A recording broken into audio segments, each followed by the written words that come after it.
Je voudrais d'abord vous souhaiter une très, très bonne fête de l'enseignant du français. Nous célébrons la 3e édition.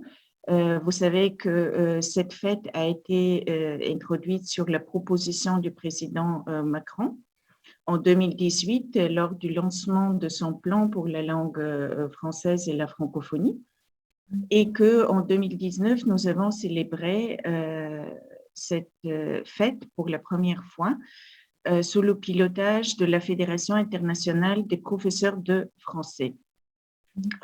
Nous sommes à la francophonie, évidemment, très heureux de pouvoir compter sur cette impressionnante armée d'enseignants de français dispersés sur les 5 continents qui font vivre cette langue au quotidien et grâce à qui cette langue est de plus en plus apprise et de plus en plus aimée et aussi comprise comme une langue de communication, comme une langue d'opportunité, notamment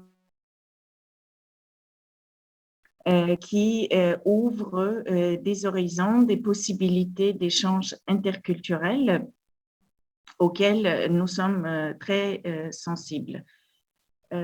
Vous êtes sur 2 continents et avec moi qui suis actuellement à Dakar, en Afrique, on est sur 3 continents.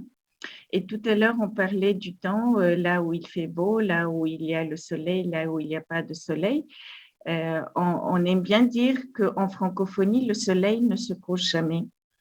Je pense que cette belle métaphore correspond à la réalité de notre étendue sur ce grand espace de la francophonie.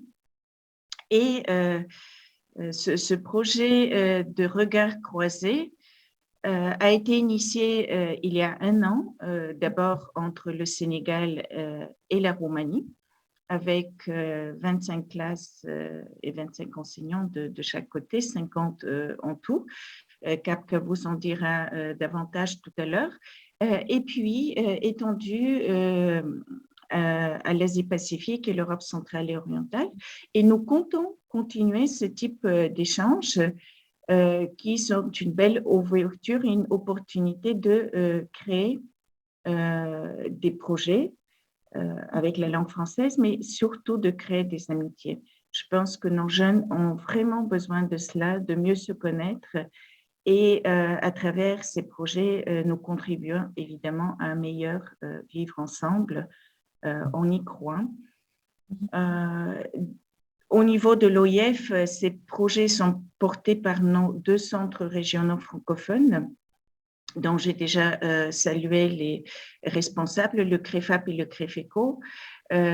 Vous êtes sur le terrain, vous savez très bien l'excellent travail que ces 2 centres font au quotidien, aussi bien avec vous, les enseignants de français, mais aussi avec les apprenants de français, avec les élèves à travers de nombreuses activités extrascolaires qui les mobilisent tout au long de l'année.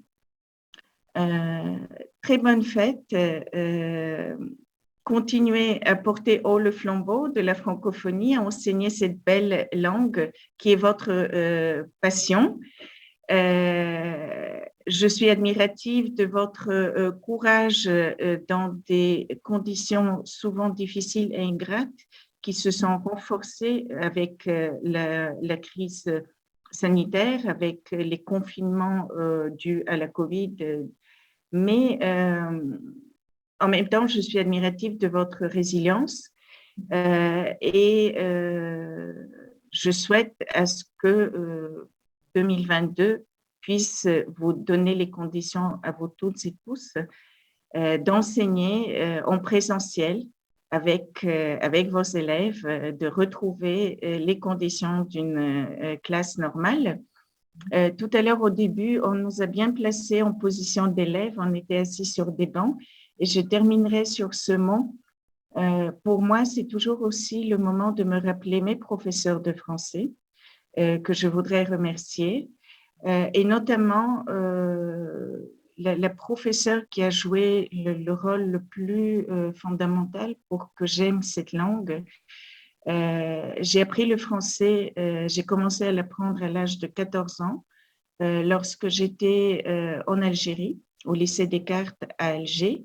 Et là, j'avais une professeure, Madame Espinas, qui était très patiente et qui m'encourageait par rapport à mes rédactions que je faisais parce que j'aimais écrire, mais je faisais mes rédactions très maladroitement avec un dictionnaire à côté, avec des phrases très maladroites, mais il y avait beaucoup de rouge sur ma copie, mais à chaque fois, elle m'encourageait et parfois même elle lisait mes rédactions devant la classe telles qu'elle les avait corrigées. Et ça m'avait beaucoup motivée et en grande partie pour être là où je suis aujourd'hui.